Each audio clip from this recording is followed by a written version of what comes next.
Welcome to final SOAR series for this year on travel and tourism. Personally been looking forward to it all month long. My name is Oguntayo, fondly called Fito, and I'll be the moderator for today's session. I'm a travel blogger and an enthusiast, an accountant, and also a body management consultant. So I'd like our speakers to please introduce themselves. Social Prefect and Wayfair, please can you introduce yourselves? Thank you. Hello, everyone. Good evening, and I'm super honored to be here. Thank you very much for having me. See alumni. I'm a proud alumni, alumnus, and I'm super glad to be here. My name is Chiamaka Obuekwe. I'm also known as Social Prefect. I'm the founder of Social Prefect Tours, and we're a Nigerian tourism company that's passionate about creating unforgettable experiences for people and connecting great people. So we specialize in group tours, private tours, corporate retreats, and team bonding, and several other, experiences that basically makes people to enjoy enjoy the beauty of the world and also get to connect with really amazing people. Yeah, that's basically it about me. Thank you very much for having me. I'm super glad to share today. Good evening, everyone. Good evening, everyone. My name is Kolawole, Omoyeni. Good evening, Chiamaka. Good evening, Peace. Good evening to everyone that is here. My name is Kolawole Omoyeni, the travel manager of Wayfair Travels. It is my pleasure to be here to share my travel experiences, especially in terms of the business over the past 5 years. When you talk about Wayfair Travels, we're a travel management company. So we specialize in corporate organizations and individual trip. And we have one thing in mind. We want to give people a personal touch and the best experience in every trip that we do. So that's all I have to say for now. I can just say that I'm excited to be here, and I'm excited to share my experiences with you all. Thank you. Thank you so much. Please, if you have any questions for the speakers, please drop them in the chat box and they'll be answered towards the end of the session. So our first question is, are travel and tourism, are they the same thing or are they different? If they are different, what are the differences? Can you please define them for us and enlighten us about the differences between these two words? Chiamaka, you can go. All right. Okay, so travel and tourism are very related concepts, but they're not exactly the same thing. So in their definition, they are slightly different, but they are very similar. Tourism refers to the activities of people traveling to and staying in places outside of their usual environment, right? It could be for leisure, for recreation, or business purposes.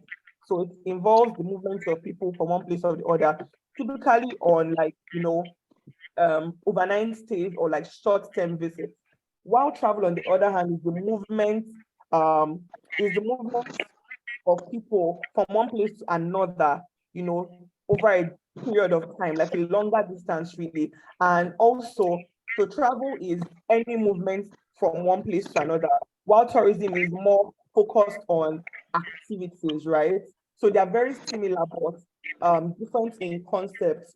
Tourism focuses on the activities that people do when they move from one place to another, while travel is just the movement from one place to another. So very similar, but like slightly different in the definition. Yeah. Okay, thank you. Mr. Kola, you can go ahead. Okay, so I think Chiamaka said it all. When you're talking about it in a generic term. It's just moving from one place to another. It may be, let me give an example. You're moving from maybe Abuja to Lagos for a wedding. That is just simply travel.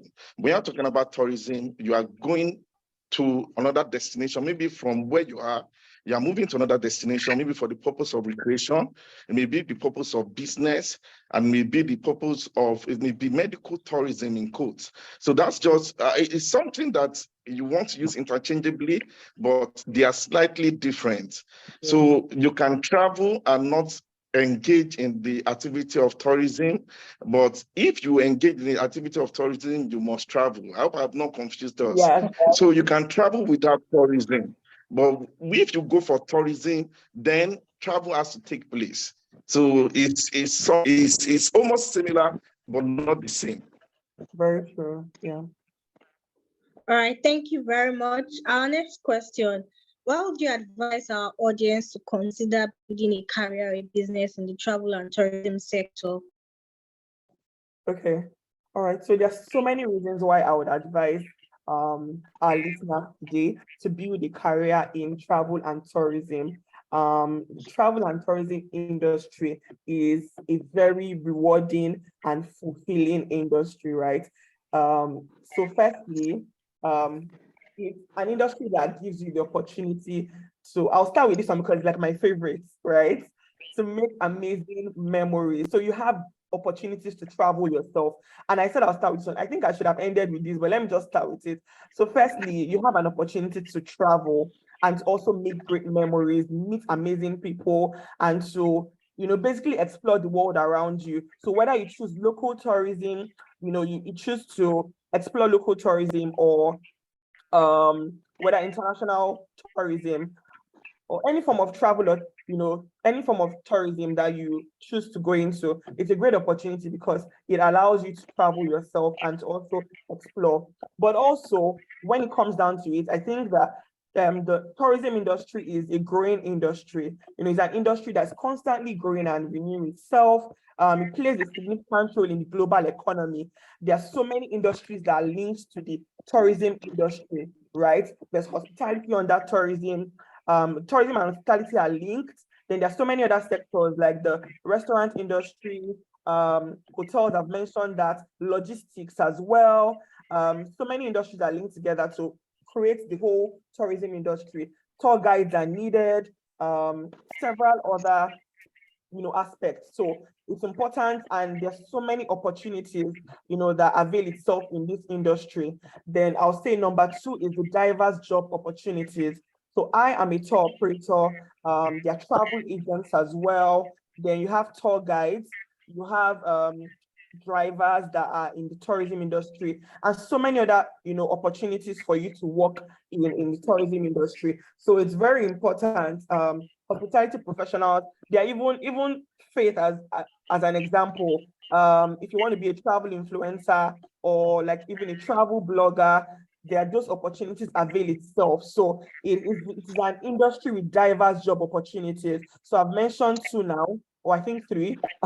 Growing industry, the fact that you can also travel and explore yourself, and diverse job opportunities. Then I would say that it's an industry that avails you the opportunity to have various cultural exchange programs, right? So with tourism, you're able to move from one place to another and explore those places and have great experiences. So with those experiences, you're able to like new cultures, you're able to learn about new cultures. For example, like personally, through this job alone, I've been to over 20 countries, right? And from Middle East to Asia to Europe to, well, Middle East, Asia, then so many African countries. And I've been able to learn about so many diverse cultures, meet people from different parts of the world, engage with people and learn. And it's really opened up my mind. So it's an opportunity for cultural exchange. Then also creativity and innovation. In the tourism industry, it's an opportunity, it's an industry that allows you to be very creative, right? You're able to innovate in your own way. So for example, you could say that Mr. Kola and I play in the same field, but we are also two different entities that almost do, like, it's similar, but it's different. So everyone is able to be creative in their own way, or in the way that they choose. We can all choose different niches. There are so many niches in tourism. Someone can choose to focus on agricultural tourism. Another person can choose to focus on inbound local tourism. Another can choose to focus on international tourism. Someone can choose to focus on just hiking experiences. Another person can choose to focus on something as something like bird watching, or So there's so many, like you can be creative in your own way in the tourism industry. So it avails an opportunity for creativity and innovation. And then of course, personal growth. I think a career in tourism is one that involves you to relate to people from diverse backgrounds. Firstly, you yourself have to be someone who is, because you relate to people and also you go to places. So you have to be very intelligent to do this. And it also helps you grow personally. So it helps for personal growth and makes you a better person. And then of course, finally, I would say that it has a positive impact on local communities. You know, tourism, whenever we go to a particular destination, one thing that I like to do is to relate with the locals, whether it's to purchase something from them or, you know, just relating with them. It's very key. And this helps, it's like ecotourism, right? It's an opportunity, sustainable tourism. It's an opportunity to help local communities to grow. So you're also giving back, right? So tourism is good in so many aspects. And I've mentioned about 5 or 6 right now. I mentioned the reasons why you should actually have a career in travel and tourism or consider a career in travel and tourism. Firstly, it helps for creativity and innovation. Then it's a growing up industry. You know, there are diverse job opportunities, cultural exchange, personal growth, and of course, my favorite is the travel opportunities that it avails you. Thank you. Thank you, Social Prefect. You can go ahead, Mr. Kolawole. Okay, yes, I think Chiamaka has mentioned it all. Well, you know, when you're talking about business, the first thing you talk about is capital. One thing I can assure you is that for people starting at the initial stage, you don't need as much capital. What you just need is a working laptop, internet, and an adequate knowledge of what you want to do. You know, that's the first thing that is needed. And another thing, like Chiamaka said, is, you know, passion. You know, if you have passion for travel, tell me there's nothing as good as you doing something that you love to do something and they are paying you for it. You get the opportunity to travel to different destinations and you are being paid. You know, one beautiful thing about the industry again is that you are educated over and over again.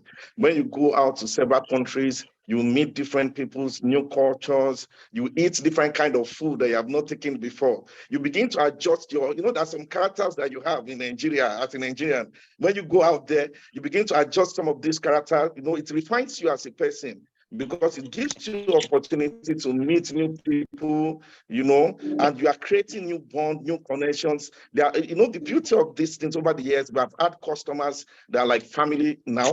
And what Chiamaka also said that was very key and important is that you can be in the same industry, but you can tailor make what you are doing. What you are doing as company A may be different from what company B is doing.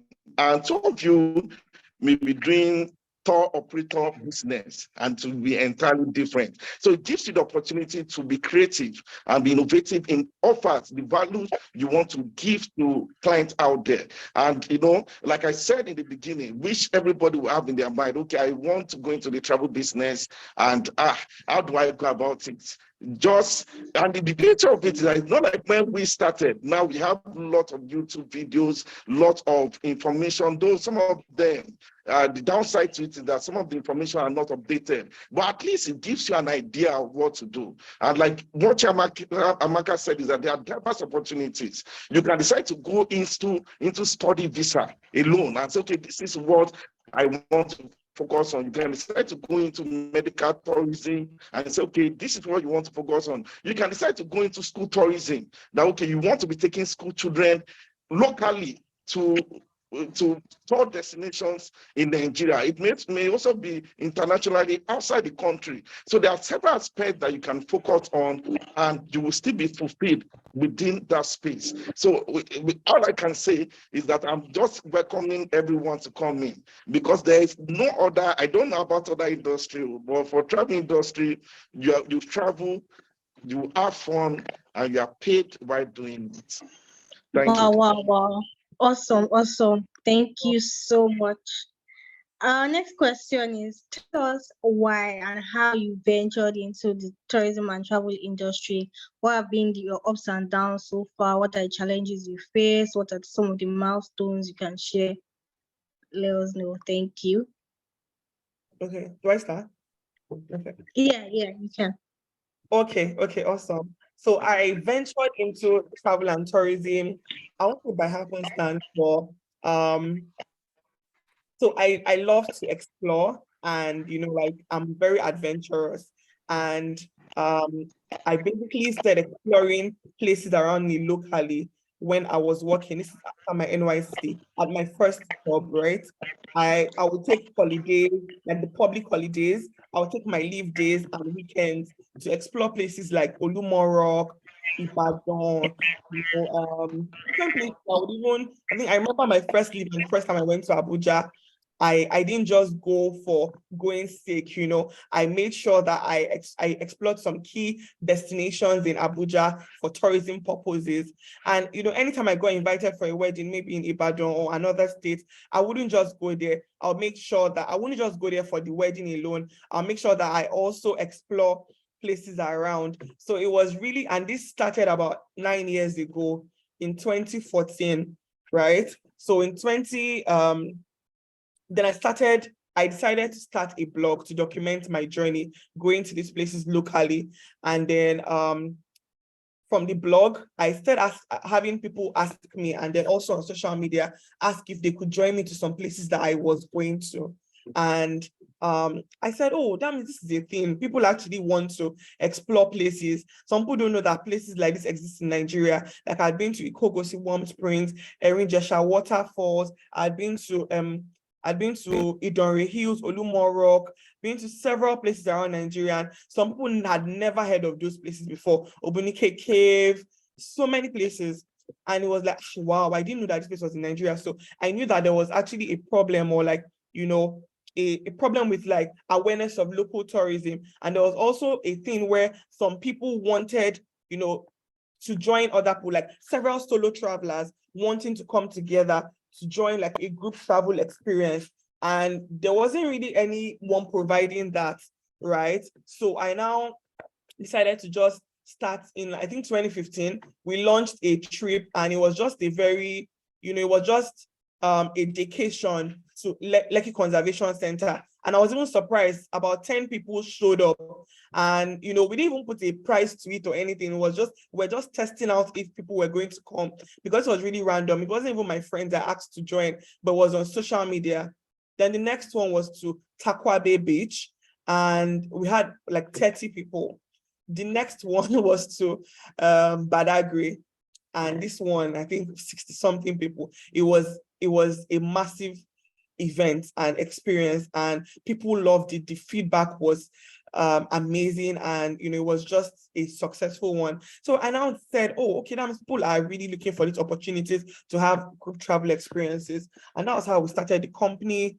And yeah, we were here, and that's basically how and why, because I saw that there was a need, right? And also because I love tourism. I love my why was to tell people more about the beauty of Nigeria, and then eventually became also telling people about the beauty of the world, right? Because we eventually started doing other tours as well. We moved from local tourism to international tourism, but our love is still, really Africa, and to tell people about the beauty of the continent, right?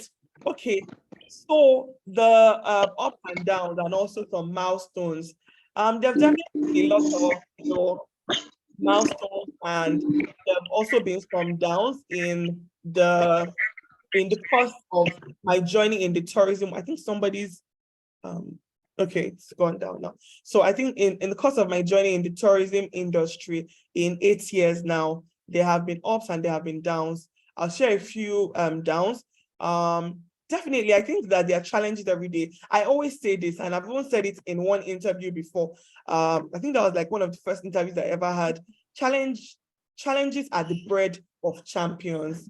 Without challenges, like, you would not move forward, right?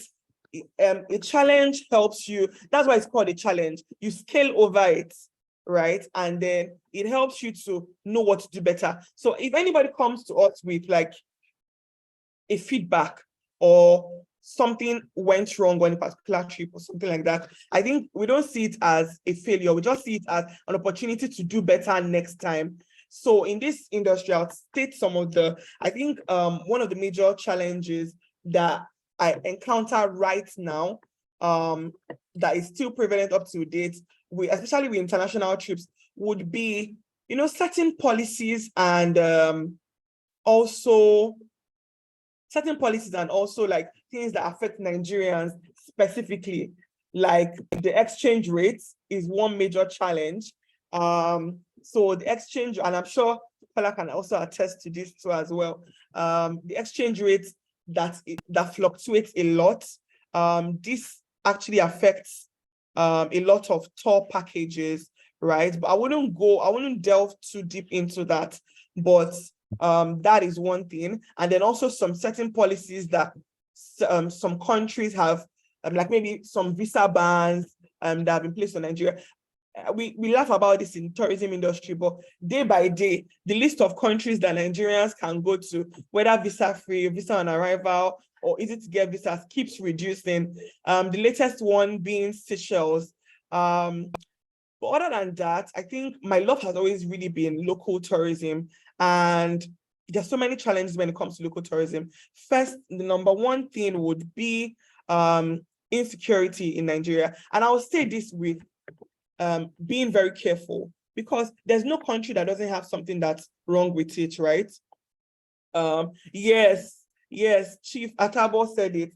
Yeah, from Tanzania went from e-visa to referral visas and so on and so forth. Like, it keeps happening almost every time, right? And it's either, they say Nigerians did something in another country, or, we've been banned from, for example, Dubai. It's always one thing or the other. But like I said, my love is really local tourism, to tell people about the beauty of the country. I'm very passionate about, telling people how beautiful Nigeria is and allowing them to see it. But Nigeria has an image problem, right? We do not have the best, image globally. And this has affected tourism, right? And it's almost as if it's left for we private practitioners to do something about it. So this has definitely affected the way that tourism is in Nigeria. And then also, we also have the issue of a lot of countries have placed Nigeria on the red list. That's why you don't find as many, the expatriates in Nigeria, but you find that a lot of their consulates and also their companies, a lot of Fortune 500 companies have placed Nigeria on a red list, which is like a country that is unsafe to go to, right? So this affects tourism locally, because people are not really coming in for tourism. A lot of expatriates that you find in Nigeria, or foreigners you find in Nigeria, are here for maybe business, and then on the side they can now do like business tourism, and on the side they can now consider like leisure tourism. But also many of them are even scared. They've heard things about like kidnappers. They've also heard about terrorists. They've heard about even like as small as Yahoo boys. They've heard about that, and many of them don't want to be duped. They don't want to be scammed. So, and these are personal stories that many foreigners, or quite a number of foreigners, have told me about how Nigeria is perceived. And also, these are things we know ourselves, right? So the image problem needs to be repaired. And I think that everybody has to work together to kind of fix the image problem if local tourism has to grow. And then there are certain things that the government has to do as well. Fix the bad roads, allow the tourist attractions to be more accessible, and also the government needs to contribute into local tourism to make it more attractive to visitors. And I think that's about the challenges. I wouldn't delve more into challenges, but there's so many challenges, right? There's no business, or there's nothing that doesn't have a challenge, right? Especially with business and entrepreneurship. But I think having these challenges helps us scale and become better in future. And then I'll go to some milestones. I think one major milestone was being featured on CNN. That happened in 2017, actually. So you can see that we've been here for a minute. It's 2023, and we say, oh, we're on CNN. at the end of 2017, which is like 4 years ago. That was a major milestone. We received a number of awards, Top Operator of the Year at Pine Award in 2018. We've also received 100 top 100 travel, 100 top operators, and so many other awards. We've been featured on several international and local media platforms. And I think for us, one of the major things for me is really connecting people in these travel expeditions. And I think a major milestone was when a couple that met on one of our trips got married. And also how people share news of friendships that they've made through Atabo, you're not serious. And also when people share news of friendships they've made that have become like lifelong friendships through our trips, right? So, and our experiences. So I think the effect it has on people is the most important milestone for me. The effect it has on people, the fact that people can come on our trip, maybe they just lost someone and they come on a trip with us and they feel better, they make new friends that make them feel like they have a community. And I think the community it brings, that's definitely the major milestone that I would say. Thank you very much. I think I've talked too much. Thank you so much. Mr. Kola, you can go ahead. Okay, yeah, so I think I enjoyed you talking. I think you should even continue talking. Okay, anyway, for me, it's a bit different. I've always had a career path. I didn't even wanted to go into business, not to even talk about the travel and tour industry. But what actually happened was that there was a time I was supposed to travel to Dubai. My company is headquartered in Dubai. The company I was working with then, and our Dubai visa did not come out as at the time it was supposed to come out. And we had tickets, we had everything on ground. So we're not able to go on that trip. And because I had no knowledge, of on what to do, and we had a travel company servicing us then.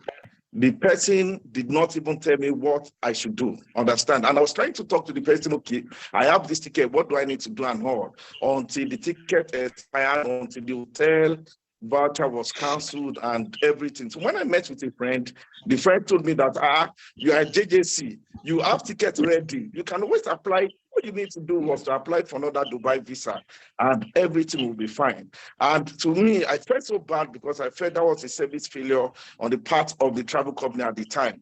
And I had a vow at the time that anything I was going to do, any service I was going to profile, there will be no service failure. We're going to do beyond expectation. Another thing that actually, because there are 3 seeds I'm talking about, that's the 4th seed. The 2nd seed I'm going to talk about 4 years ago, I think I just want to talk about my mom in passing. She's gone now to be with the Lord.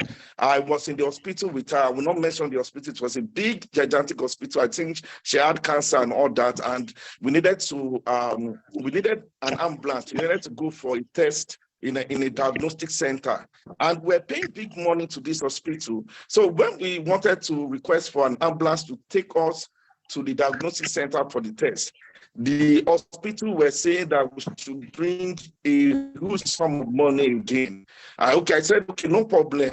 So a friend of mine said, why don't I go to the diagnosis center first and ask them if they have an ambulance?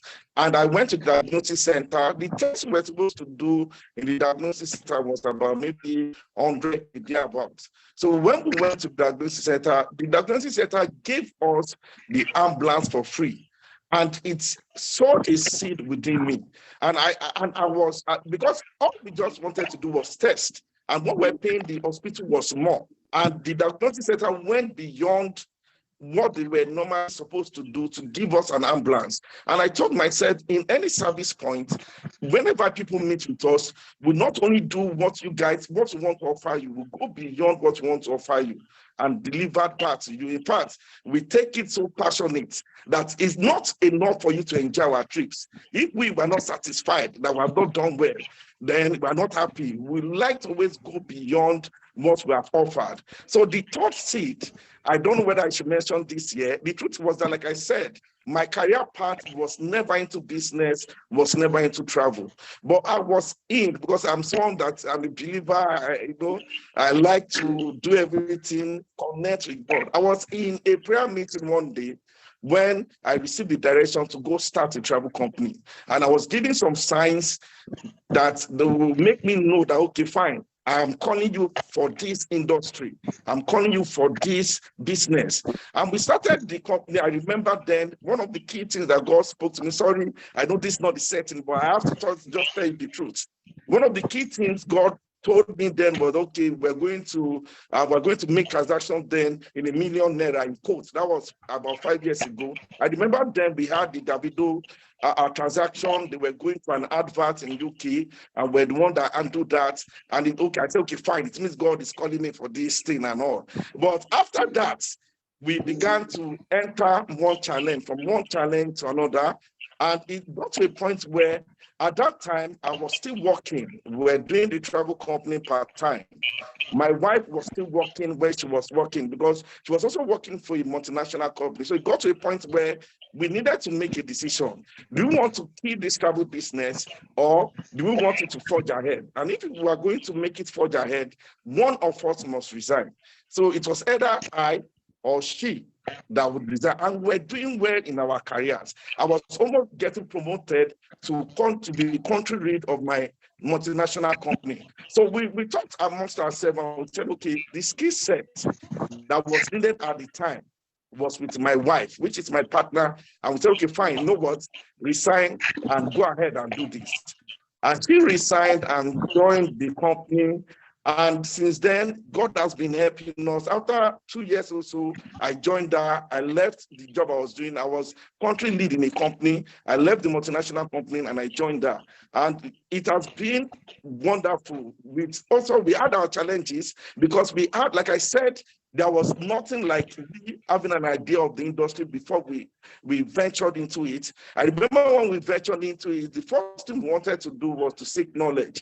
And we went to meet DMP at the time. That's Madam Wonu. We spent like 2 weeks with her, and we were able to rub minds. We were able to build we were able to build our company. We took knowledge that we acquired then, was knowledge of the business and knowledge on how to build a company. And through these things, we have gone from leaps and bounds. Our milestones, we have won award, just one, our guy in the industry, Chiamaka, sponsor, and God has been helping us. We've been able to move our company from a company where we're making ₦1 million in one year to a company where our transaction is in hundreds of millions in a month. So it has been a wonderful time. So I think I hope I've answered your question.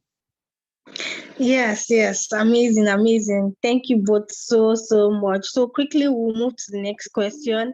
The world has truly become a global village thanks to technological advancements. In your view, what does the future of tourism and travel look like in the next 5 to 10 years? Okay. Should I go? Yeah, you can. Okay, fine. If there's anything we're seeing recently, we're seeing the move of AI. You see everybody posting pictures on their Instagram page, AI-generated pictures and all that. I see that in the next 5 to 10 years, we will see a lot more technology in play.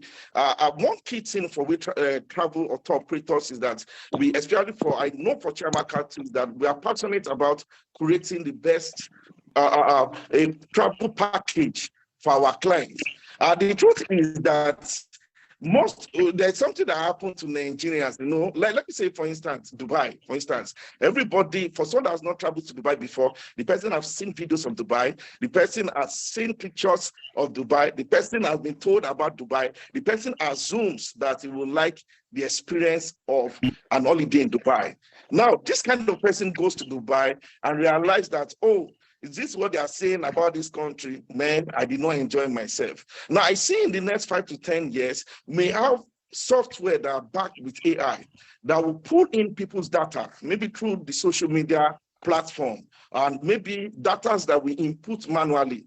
You put these things in the software, and the software will be able to, checking this, your data analytics, will be able to profile the best holiday experience for you. And it may say that, okay, your number from your profile, the number one holiday spot for you that will suit you maybe Zanzibar. Number two, maybe Kenya. Number three, maybe Iraq. Number four, maybe Afghanistan.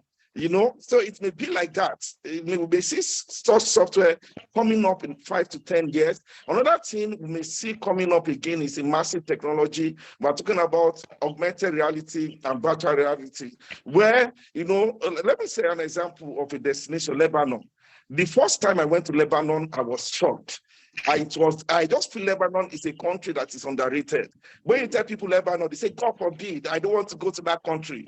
So we may see more of immersive technology where before people step into a destination, we let them see the virtual reality. They experience that destination. They look at it, experience it maybe via VR, via AR, and say, okay, fine. Oh, okay, fine. Now I'm ready to go to that destination. I can see, I will enjoy it. Another thing we can see coming up, maybe contactless technology. We're already seeing it in several airports. What I'm saying is that we see situations where when you get to immigration of another country, where you need to stamp your passport, you do not see anyone manning the what do they call it now? Wherever they stay, those immigration guys, you don't see anybody manning it anymore. All you just need to do is just put your passport and stamp electronically. You may see a lot of that coming up. We're already seeing it. I'm sure that it's available in Qatar, and I think I saw it when I was coming from Singapore also. You see a lot of that too. And I feel that technology would play a lot in the next 5 to 10 years, and that is why the beauty of the travel industry is that you keep on adapting and you keep on learning the new trends so that you can be relevant. Thank you. Thank you so much. Social Prefect, please go ahead. Awesome, Mr. Kola, well done. So that was really great. I think I would piggyback on what he said about AI. We're seeing a lot of like advancement with artificial intelligence, right? And that's going to definitely affect positively the travel industry. There'll be now AI-powered travel assistants, where like people can now integrate like booking platforms and everything, artificial intelligence. And in fact, now, and which is not a bad thing before, there's a lot AI can do, but a lot of people think that you can just put in your you can just put in on an AI platform, or okay, I want an itinerary to like maybe Shells, I want an itinerary to London, I want an itinerary to Zanzibar, Jordan, etc. And it will give you this thing. But I think that AI will be better when it's like also integrated with like travel companies, right? That will be able to give better experiences. Because an AI tool can give you an itinerary, but it may not really, also tell you the distance between one place to another. So for example, like in Jordan, there are several cities. It may not tell you the distance between Dead Sea to Wadi Rum, and it can give you like maybe, from Wadi Rum, go to Dead Sea, and not knowing how far it is. And it may say, you want to go there the next day or something like that. But I think that, companies should also work together with AI tools to make it more efficient, and then also what he said about smart airports is also very true. Technology is going to play a very big role. I think already in Singapore, the 2 times I've been there, my passport was not stamped actually. There's a digital stamp now, and that is contactless travel, right? And that is going to also take very soon. We may just need a passport to show, but our passport may no longer be stamped, with like the physical passport stamps, right? But now there will now be an introduction of a digital passport that people would have. So I think technology is going to play a very big role in terms of travel. Another thing that we're going to see again is remote work and travel, something we call digital nomads, right? A lot of people are going to be traveling to work now. And oh, I'm going to go to spend 6 months in Bali to work out of there. I'm coming to Nigeria to spend 4 months in Nigeria to work out of there. And of course, they'll engage in tourism activities, right? They won't just go there to just work, but they'll also engage in tourism activities. So this will definitely help the growth of tourism in terms that people can work remotely while traveling. So you find a lot of people going to different parts of the world. So this is a great cultural exchange program.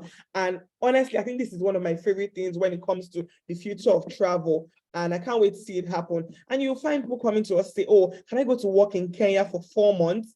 And this would be really great, right? I think another thing that people are, really considering now and that will consider in future as well is health and wellness tourism, right? Okay, so people need a lot of people are considering their health now. People want to move more. They want to be more physically strong. They want to, engage in activities that help their health to better their health, right? So you find people going for retreats, to places where they can, take health-focused travel offerings. Basically, they'll go for like a 3-day away. So for example, let me bring you back locally because, as I've spoken earlier, I love local tourism. So maybe they go to a retreat in Ikogosi, Warm Springs in Ekiti for like 3 nights, and then you have yoga, you get to play sports, dance, fitness, things to revive your body, soul, and mind. You eat healthy food. So you find a lot of growth in like the health and wellness tourism space as well. Then of course, space tourism.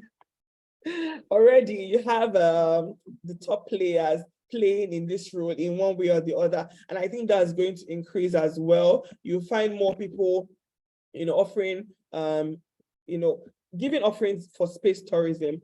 And then also, Mr. Kola mentioned virtual reality. Like even before someone goes to a travel destination, they can already see it, or even if they don't want to go there, but they want to have that experience. Virtual reality is something that will grow as well in future. And last but not the least, definitely is sustainable tourism. Just like people are going to travel more, to improve their health, people are going to also travel more to better support the environment and the world, because the environment is deteriorating. There's we're all here about global warming, how things are getting bad, with the environment. Here is getting too hot. Like right now in Europe, they are currently going through like a really hot period, and what's it called again? A heat wave, right? The summer is really summering, like the Gen Zs will say. And yeah, it's hotter than usual. And this is an adverse effect of global warming. So, and over tourism also. There's also like so much, the seas are being littered. There's so much so I think people are going to be wanting to save the environment and the world more. So you see a lot more eco-tourism and sustainable tourism in future. Yeah. Yes, Alero said that some airports already have that, where you just scan your passport and yeah, exactly. Awesome. Thank you so much. If you have questions, you can drop them in the chat box. We'll be taking a few questions after this next question. Okay, so how can we in the tourism and travel space stay relevant in this constantly changing and upgrading world? Okay, go. All right. I think the number one thing, which is what we just said right now, is of course embrace technology. Do not shy away from technology. Technology is very important with growing tourism. Like embrace the latest technological advancements, whether it's virtual reality, AI, like even like tools to help your customers have a better experience. Embrace them.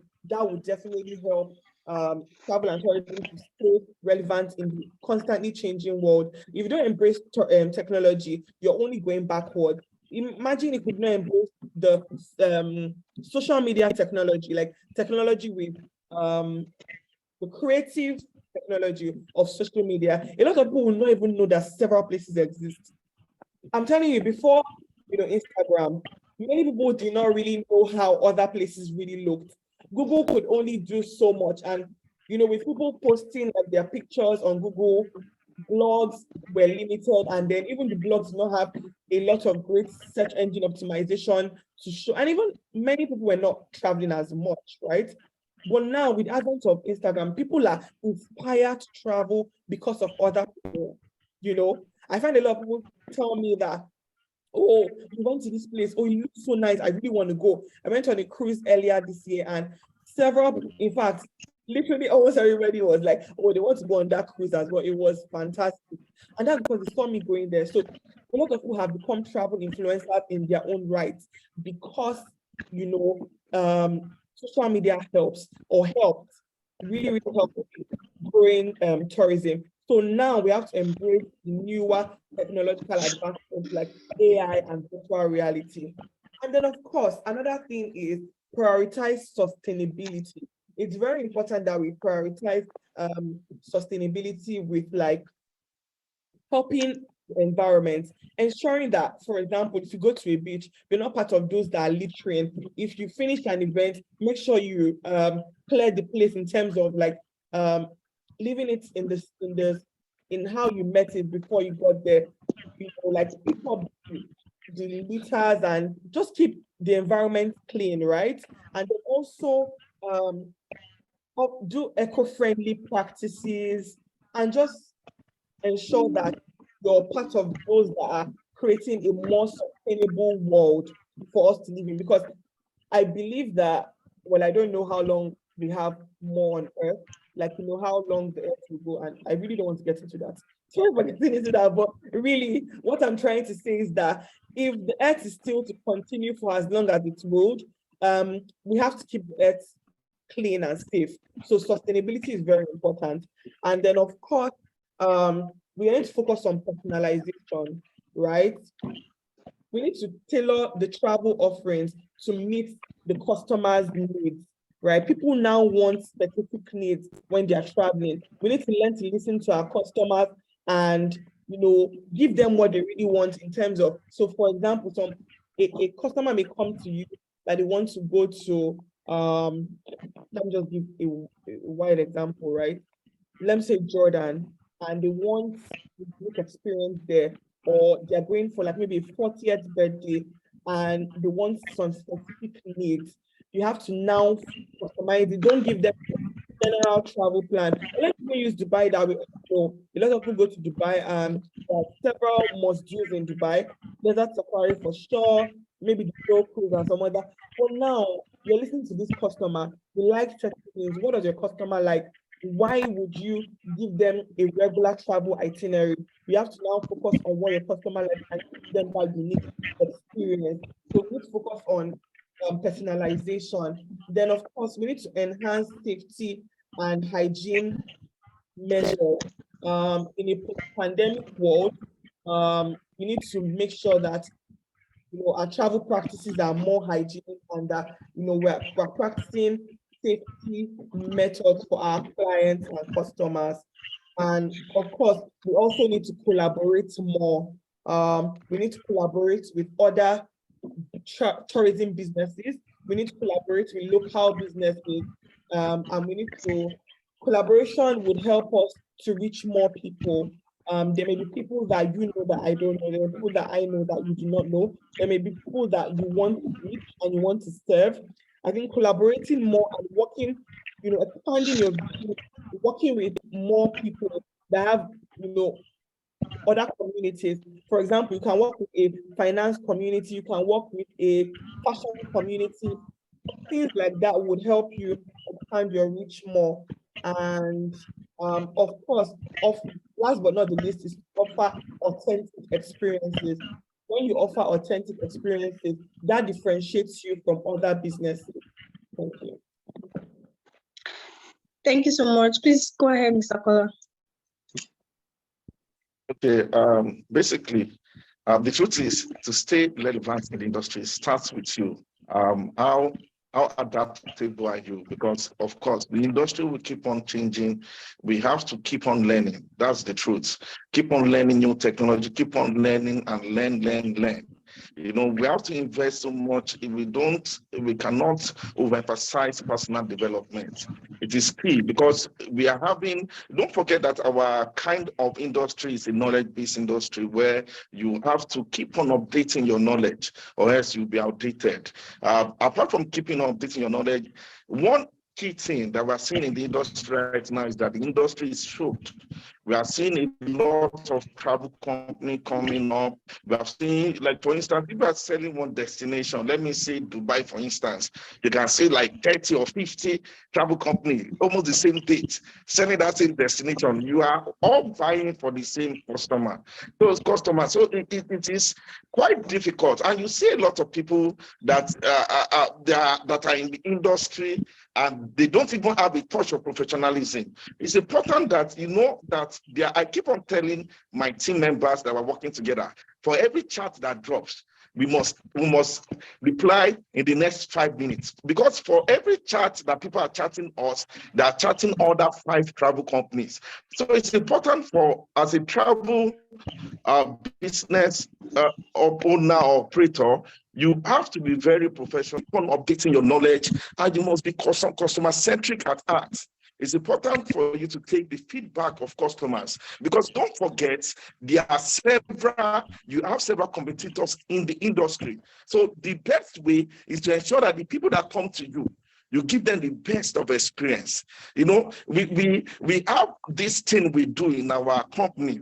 We are so sure of our services that we want sometimes our clients, okay, you know what, go and experience another travel company and come. There are some other travel companies that I know that are doing well, like Social Prefect. I know one of my clients now that is with her, and that wanted to travel with her and all, and I told her, don't for Social Prefect, go and sleep. She will finish the work for you and all that. Beyond that, this is what I want to say.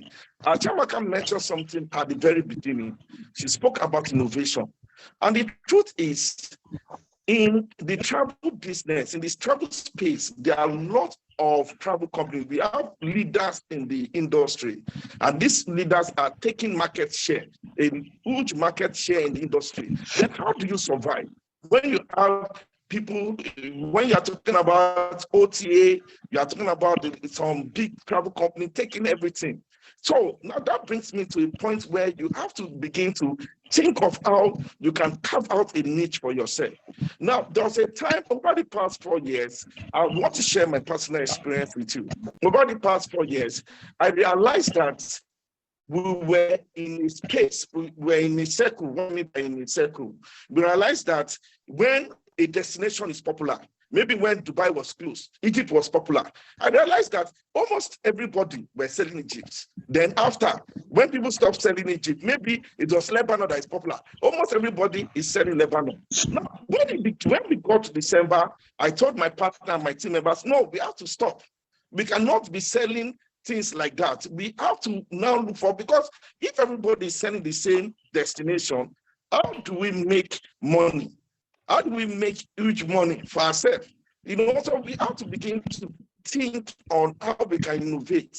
So we now decided to create and carve out a niche for ourselves that is uniquely us, that is only us that is doing this. We began to bring in some products. Let me give you an example of one product that we bring in that I've not seen anybody do.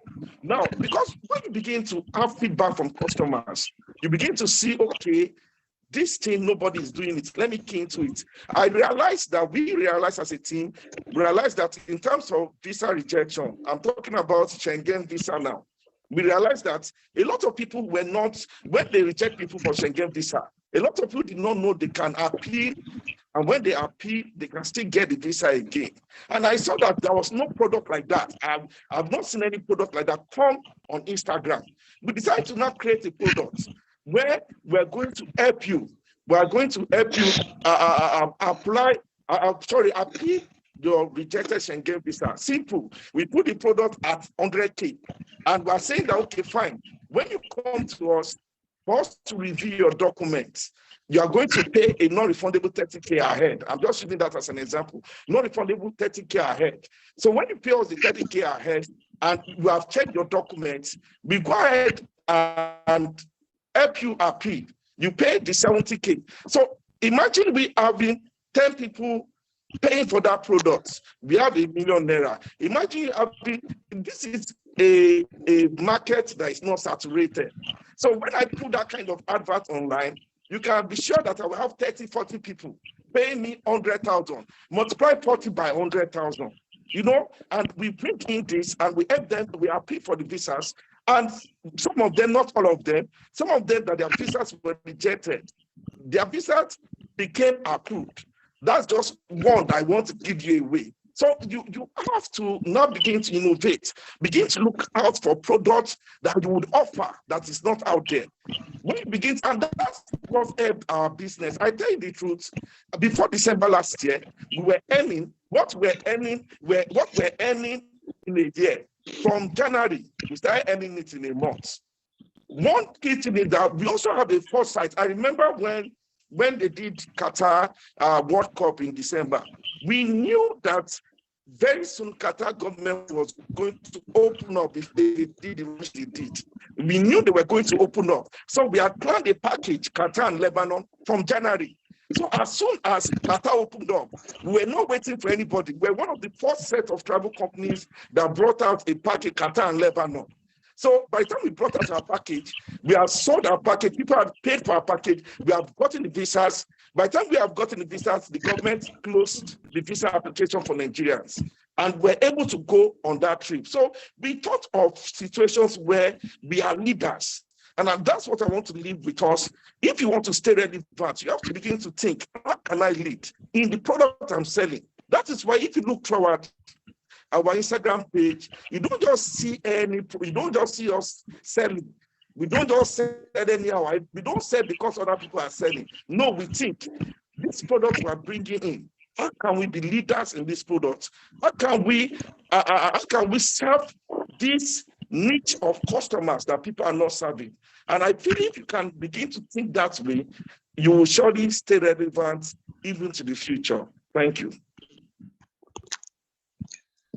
Thank you so much. Wow, I personally have learned a lot today.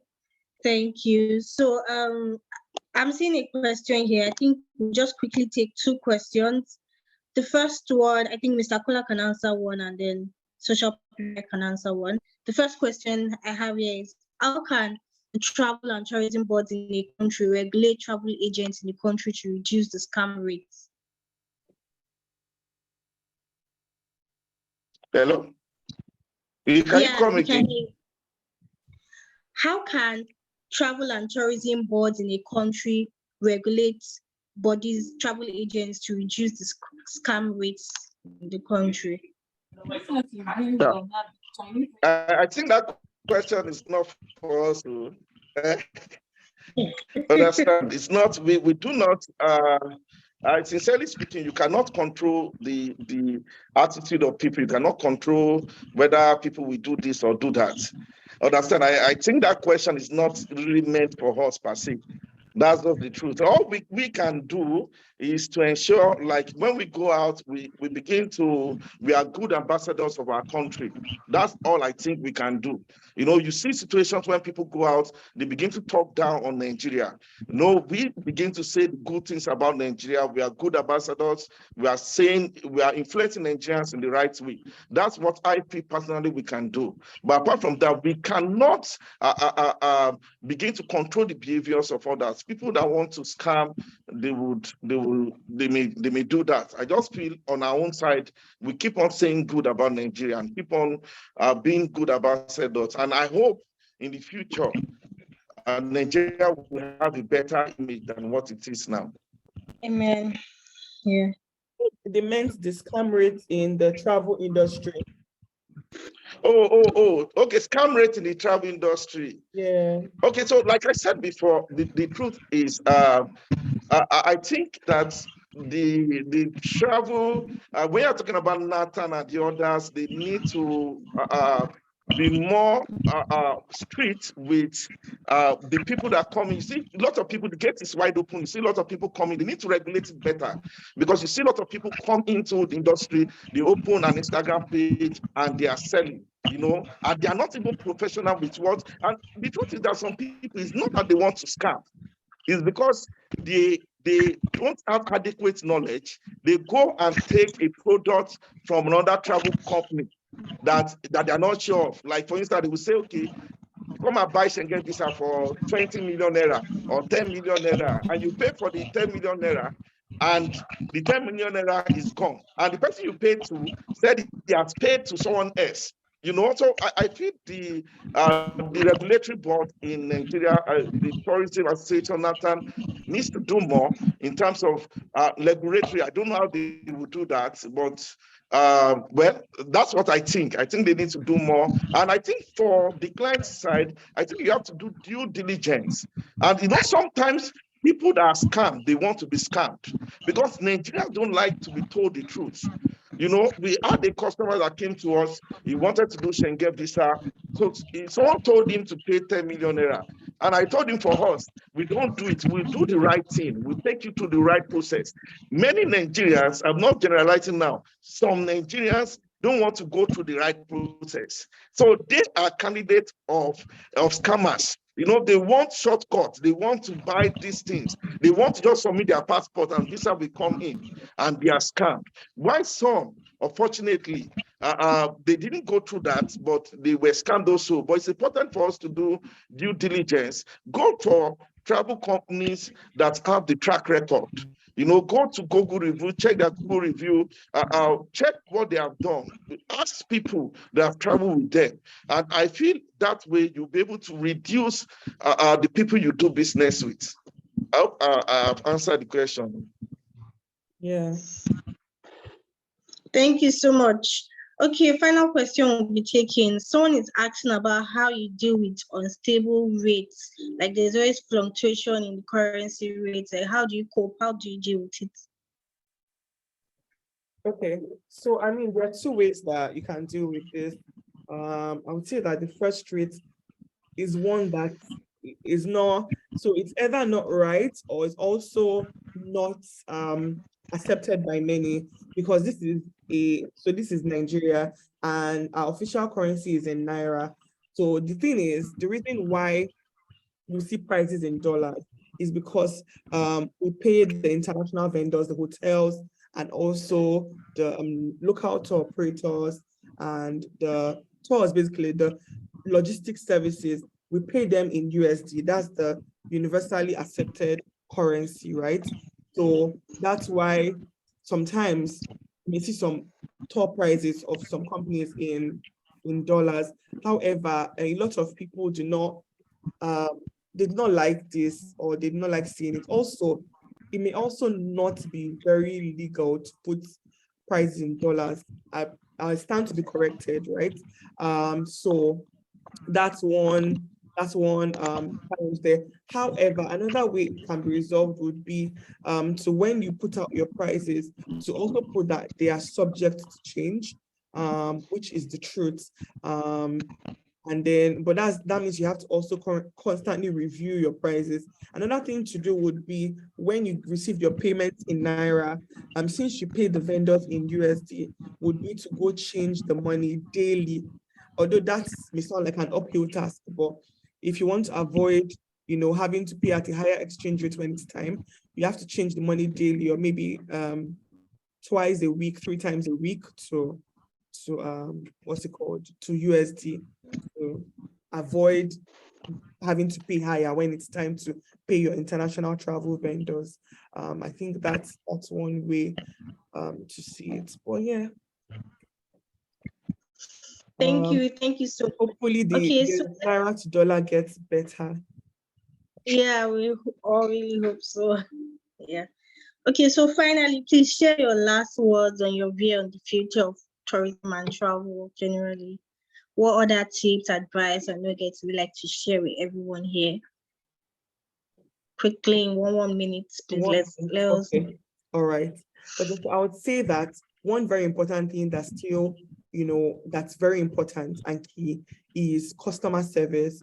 Focus on serving your customers, customer first, right? Always under promise but over deliver, not the other way around. Don't over promise and then under deliver. Let people leave your thoughts or experiences, trips, or leave a service that you offered feeling like they had the best service ever, and that that they would always want to come back and refer it to other people. Always, at any point you interact with clients, always leave them feeling better than you left them. So excellent customer service is key. This will help you build loyalty in customers and will also make sure that they come back to you. I can see one of my clients here. One of our socialites here. So it's very important and key to actually, leave your customers feeling like they're the best thing in the world, which they are actually. For them to come to you and to, out of all the other service providers, it's important that you treat them very well. And don't just take it lightly that people are coming to you. Serve them well. You're in the service industry, so service is key. So even with all the technological advancements, AI, everything, you're human, and these customers are also human. So it's important that you give them the best service required, right? And then also we talked about being innovative and creative. That's very important. Mr. Kola really dealt on that subject, and it's important that you're innovative in the services that you're offering, and that you offer services that people really want and that would help them be better people and would help them have amazing experiences, because we're in the service and experience industry. So to offer people great experiences, number one thing, that's very important. And also, last but not the least, I would say that you need to do something that you're very passionate about.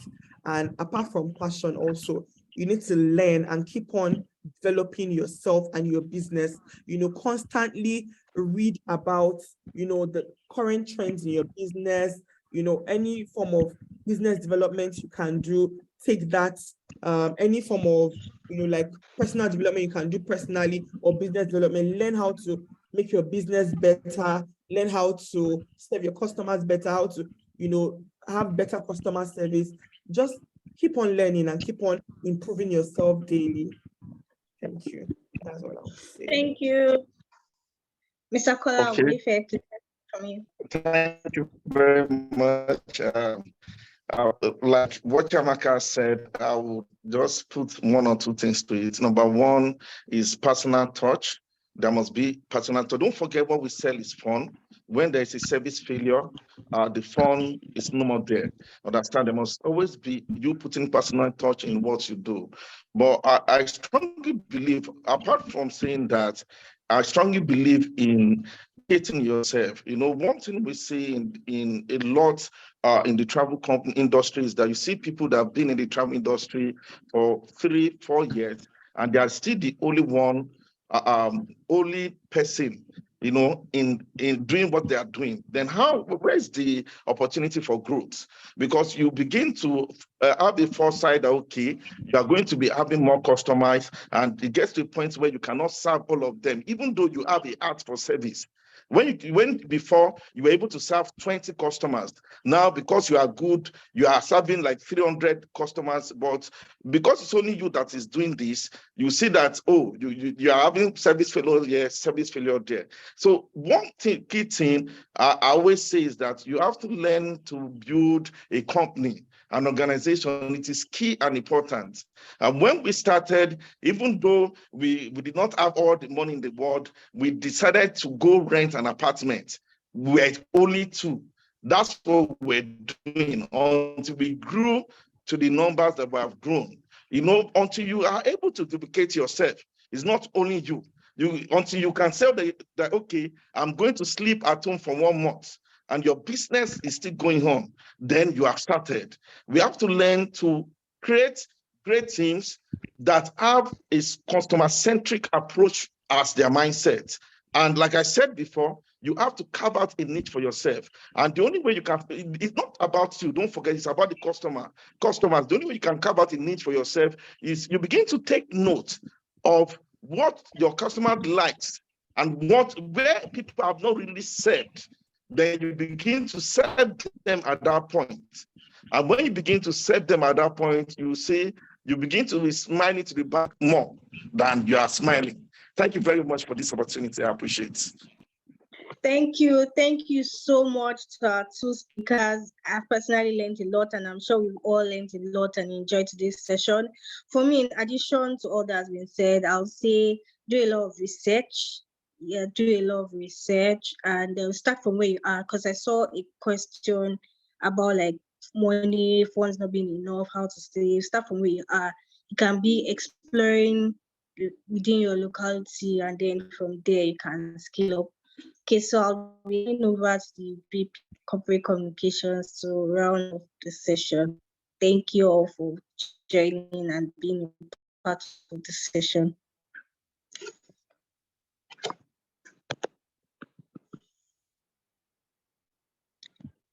Hello, VP Corporate Comms.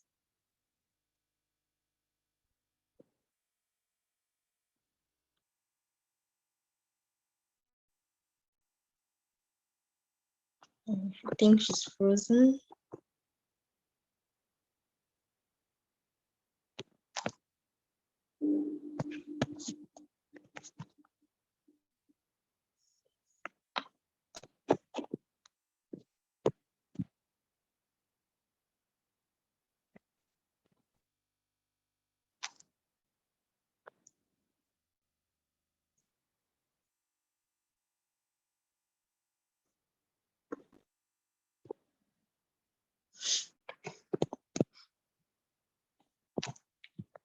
Please, let's give a minute. I'm trying to send her a message.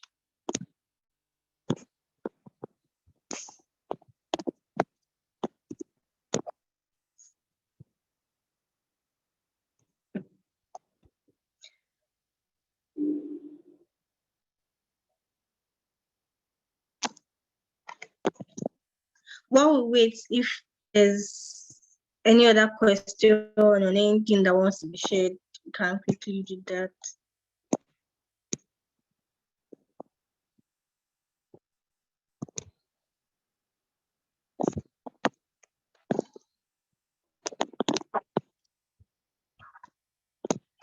So I want to thank Chiamaka.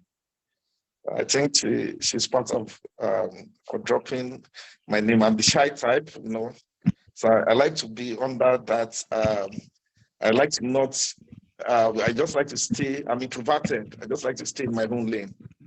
So thank you, Chiamaka. And it's part of the networking and collaboration we spoke about. So I appreciate that. Thank you for dropping my name. Sure. Thank you so much, everyone. Thank you, Chiamaka. Thank you, Faye. Thank you, everyone, for showing Thank up. you, Thank Mr. you. Kola. We appreciate this. Thanks a lot. Thank you for everyone for joining us in this session, and I hope it was very insightful. Can you all hear me? I hope you can hear me. Thank you so much, Chiamaka. Thank you, Mrs. David. Thank you, Gamey. Thank you all for joining. That's some of my people here. I'm really grateful you guys joined. Thank you so much. All right. Thank you so much, everyone, for joining. Take care. All right, all. Have a blessed evening, everyone. Bye. Thank you, Bethel. Oh, Mr. Bellu. Bye, everyone. Okay. Bye, everyone. Good night, everyone. God Good night. bless. Thank Bye, you. Mr. Kola. I really learned a Okay. lot from you today. Thank you.